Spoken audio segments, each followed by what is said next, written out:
Again.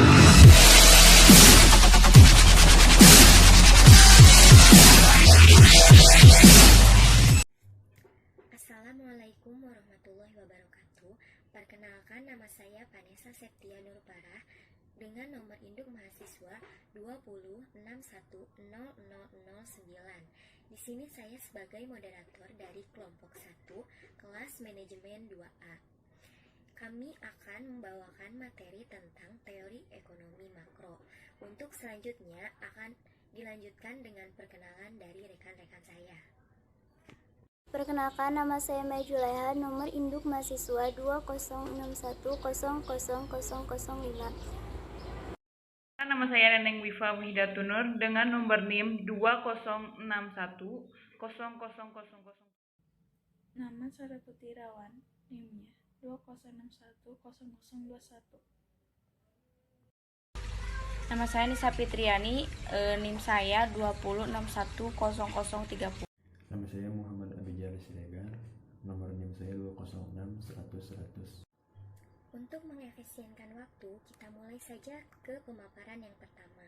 Kepada para pemateri dipersilahkan.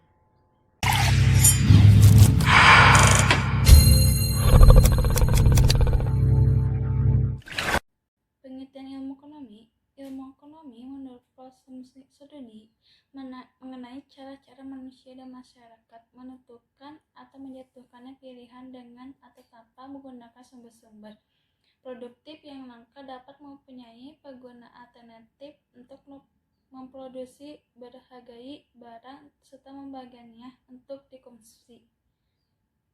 Penelitian ekonomi makro adalah cabang ilmu yang khusus mempelajari cara bekerja atau mekanisme perekonomian sebagai suatu keseluruhan yang agregat yang berkaitan dengan efisiensi penggunaan faktor produksi yang tersedia agar tercipta kemakmuran masyarakat yang maksimal.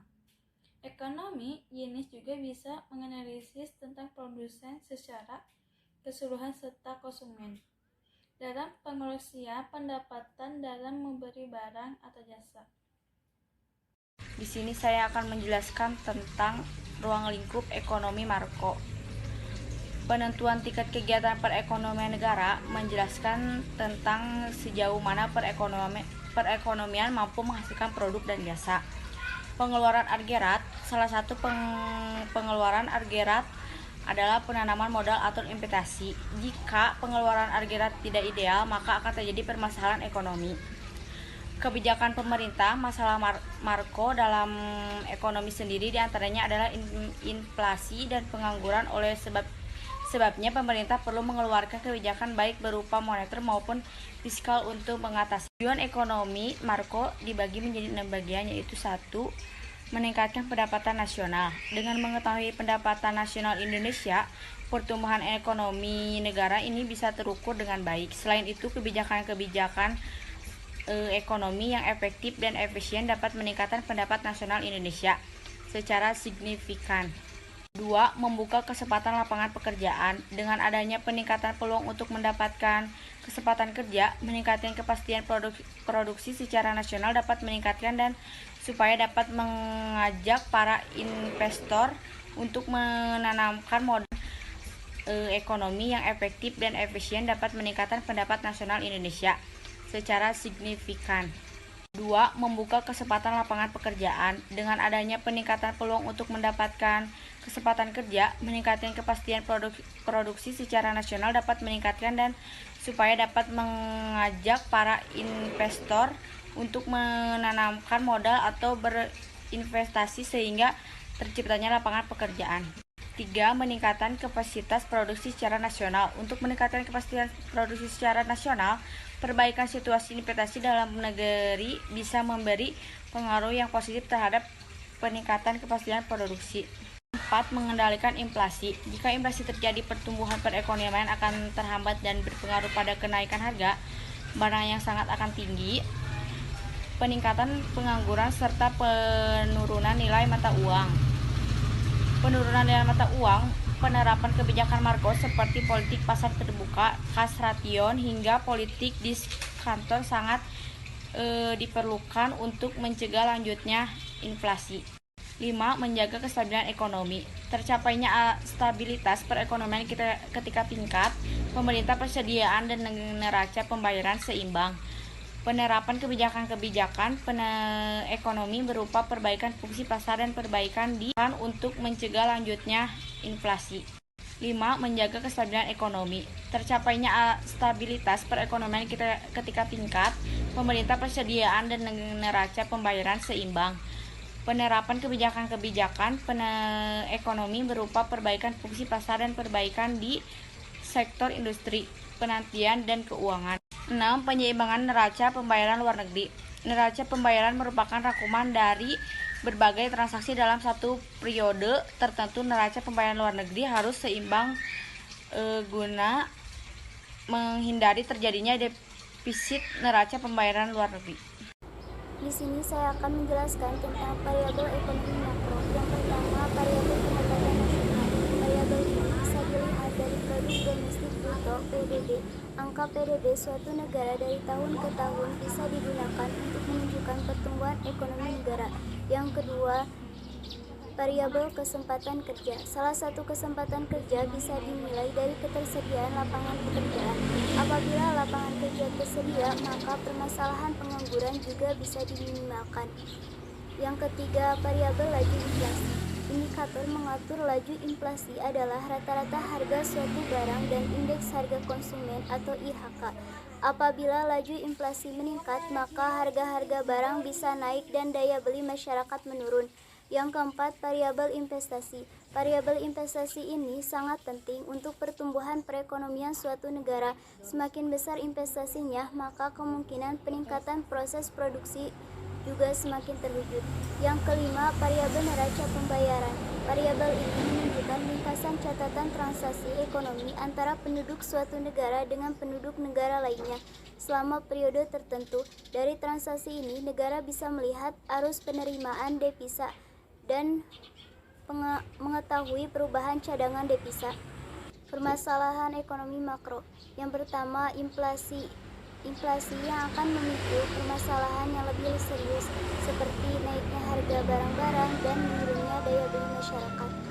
Yang kedua, pengangguran. Masalah pengangguran bisa membuat standar hidup masyarakat menjadi menurun.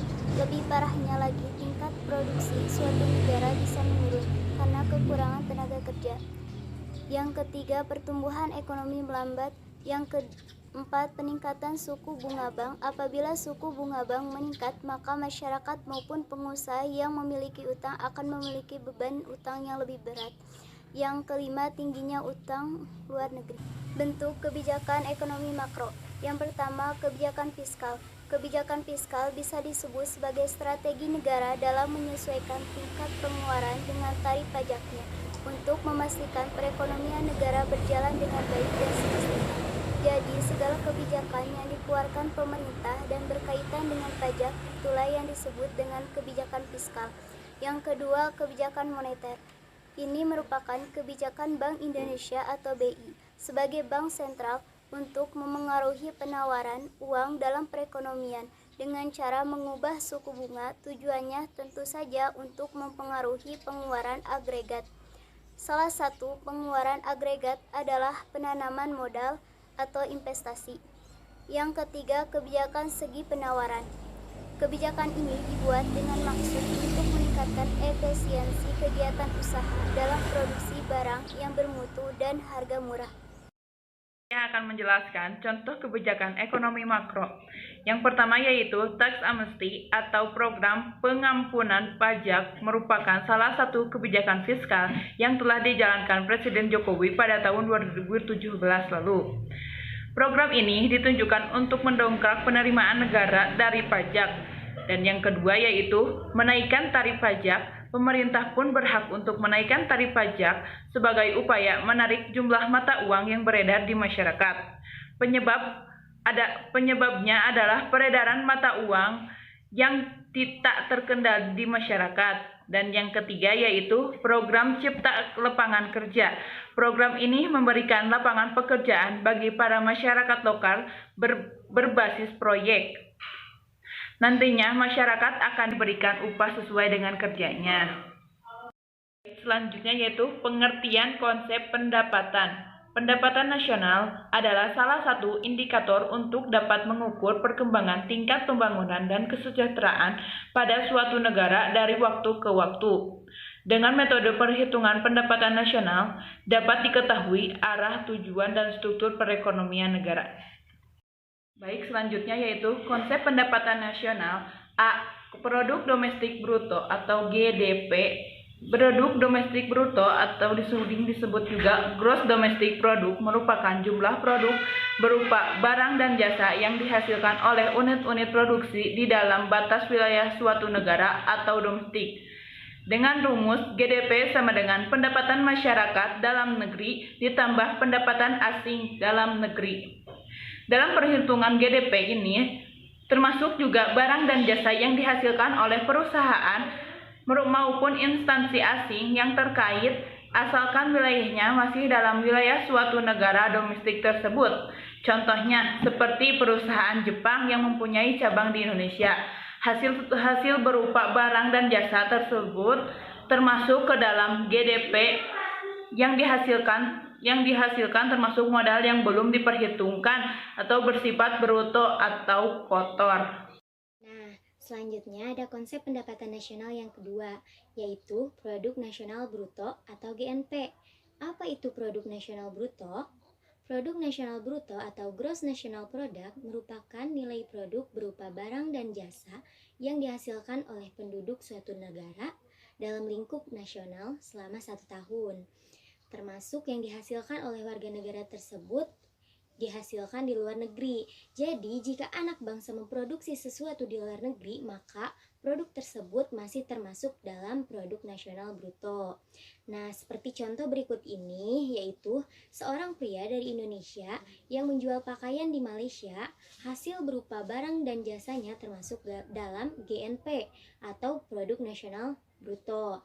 Nah, di sini juga terdapat rumus dari produk nasional bruto, yaitu GNP atau produk nasional bruto sama dengan pendapatan warga negara Indonesia dalam negeri ditambah pendapatan warga negara Indonesia luar negeri dikurangi pendapatan asing dalam negeri.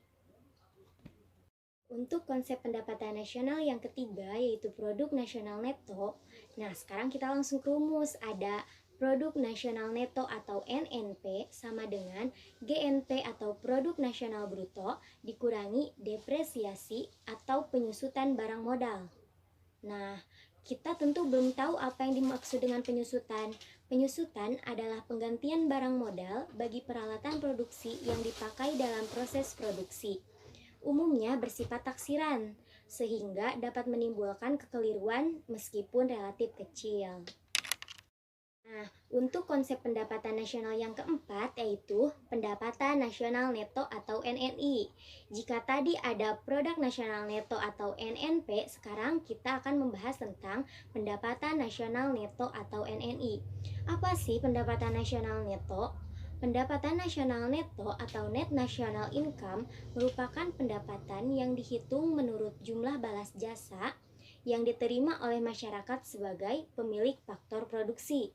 Ada rumusnya juga, yaitu NNI atau pendapatan nasional neto sama dengan NNP atau produk nasional neto dikurangi pajak tidak langsung.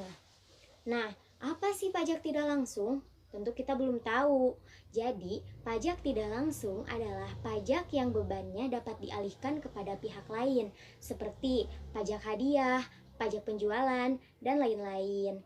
Nah, ada contoh juga dari pajak hadiah. Contohnya seperti kita mengikuti kuis di iklan. Kita menjawab kuis tersebut dan mendapatkan hadiah.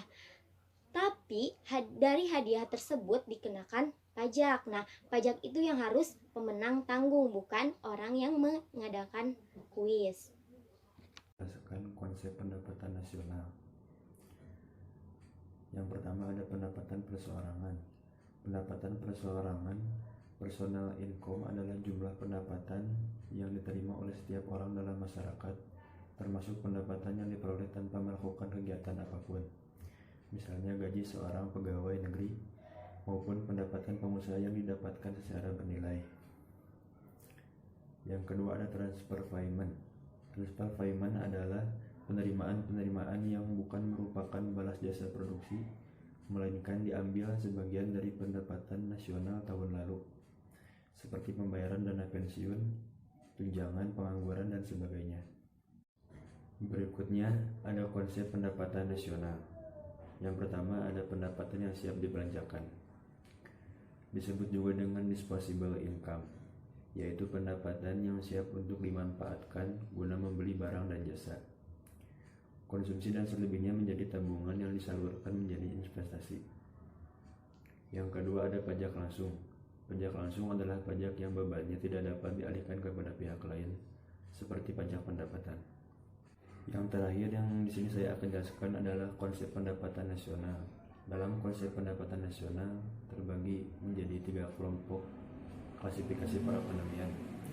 Yang pertama ada sektor primer. Sektor ini mencakup kebutuhan pokok rakyat Indonesia pada umumnya, yakni sandang, papan, dan pangan.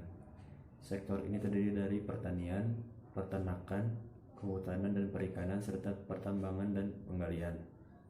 Yang kedua ada sektor sekunder. Sektor ini adalah sektor yang masih berisi kebutuhan manusia di kehidupan sehari-hari meskipun bukan termasuk kebutuhan pokok. Sektor ini terdiri dari industri pengolahan, listrik, air, dan gas. Yang ketiga adalah sektor tersier. Sektor ini adalah sektor yang berisi hal-hal yang bukan kebutuhan pokok, bahkan bisa dikategorikan sebagai kemewahan di kehidupan sehari-hari. Sektor ini terdiri dari perdagangan, hotel, restoran, pengangkutan, telekomunikasi, dan jasa lain-lain. Setelah penyampaian beberapa materi, kita dapat menyimpulkan bahwa ekonomi makro adalah cabang ilmu ekonomi yang khusus mempelajari cara bekerja atau mekanisme perekonomian sebagai suatu keseluruhan atau agregat yang berkaitan dengan efisiensi penggunaan faktor produksi yang tersedia agar tercipta kemakmuran masyarakat yang maksimal. Jika dikaitkan dengan ekonomi di Indonesia, ekonomi makro Indonesia merupakan suatu sistem yang menganalisis tentang perubahan ekonomi di Indonesia yang dapat mempengaruhi pasar, perusahaan, dan masyarakat.